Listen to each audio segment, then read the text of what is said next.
Hello guys, നമ്മുടെ പുതിയതിലേക്ക് സ്വാഗതം. Okay guys, ഇന്നെന്തായാലും നമ്മൾ മിത്തും കാര്യമൊക്കെ ചെയ്യാൻ പോകുന്നത്. ഓക്കെ, അതൊക്കെ ചെയ്യണ മുമ്പിലാണ് വീഡിയോ സബ്സ്ക്രൈബ് ഒക്കെ ചെയ്തോളി. പിന്നെ ഗായ്സ്, എല്ലാവർക്കും ഹാപ്പി ന്യൂ ഇയർ. ഓക്കെ, നമുക്ക് എന്തായാലും മിത്തും കാര്യമൊക്കെ ചെയ്യാൻ പോവാം. ഇത് നമ്മൾ കഴിഞ്ഞ പ്രാവശ്യം ഇത് പ്ലെയിനുമ്പോൾ ചെയ്തൊരു മിത്തായിരുന്നേ. സംഭവം എന്താ വെച്ച് കഴിഞ്ഞാൽ, നമ്മൾ കഴിഞ്ഞ പ്രാവശ്യം ഒരു വീഡിയോ ഇട്ടിരുന്നത് പ്ലെയിനിൻ്റെ ക്യാബിൻ വ്യൂ നോക്കിയൊരു വീഡിയോ. അപ്പോൾ ആ വീഡിയോയിൽ നമ്മൾ പ്ലെയിനിൻ്റെ ക്യാബിനും കാര്യമൊക്കെ കണ്ടിട്ടുണ്ട്.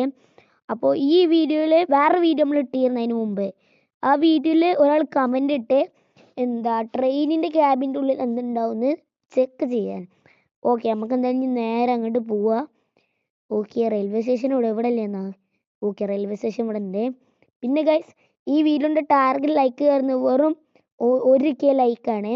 ഇപ്പം എല്ലാവരും വേഗം ഒരു ലൈക്ക് അടിച്ചോളേ. ഓക്കെ, വണ്ടി എടുത്ത്. ഓക്കെ, ഇത് നമ്മളെ കാർഗോ ട്രെയിൻ ഉണ്ടാ. ഇതിൽ കയറുന്ന സ്ഥലം ഇവിടെ ഗൈസ് ഇവിടെ അല്ലല്ലോ. ഗൈസ് ഇവിടെ ഉണ്ടാ. ഓക്കെ, നമുക്ക് എന്തായാലും ട്രെയിനിൻ്റെ ഉള്ളിൽ കയറാം. സംബന്ധിച്ച് കഴിഞ്ഞാൽ നമ്മളിതാ ക്യാമറ മാറ്റാണ്. ക്യാമറ മാറ്റിക്ക്. ക്യാമറ മാറാത്ത ഗൈസ്, ക്യാമറ മാറിയിട്ടുണ്ട്. ഓക്കെ, ഇതാണ് അതിൻ്റെ വിഷ്വൽ എന്ന് പറയുന്നത്. നമുക്ക് ക്യാബിൻ വ്യൂ കാണാൻ പറ്റത്തില്ല. നമുക്ക് ഡ്രോൺ മോഡൊന്ന് ഓണാക്കി വെക്കാം. കഴിഞ്ഞ പ്രാവശ്യം നമ്മൾ പ്ലെയിനിൽ ഇങ്ങനെ ചെയ്തിട്ടില്ലേ ഡ്രോണ്. ഏതെന്നാ ഡ്രോൺ മോഡ് വരാത്ത നോക്കി വെക്കാം. ഓക്കെ ഗൈസ്, അങ്ങനെ ഡ്രോൺ മോഡ് ഞങ്ങൾക്ക് ഓൺ ആയിട്ടുണ്ട്. ഇതാണ് നമ്മൾ ഫ്രാങ്ക്ലിന് വേണ്ടിയിട്ട് എല്ലാവരും I like Franklin community. Guys, ഈ ട്രെയിനൊരു ക്യാബിന് പോലും ഇല്ല. ഇതെന്ത് കഥ? കണ്ടെയ്നറുണ്ട്.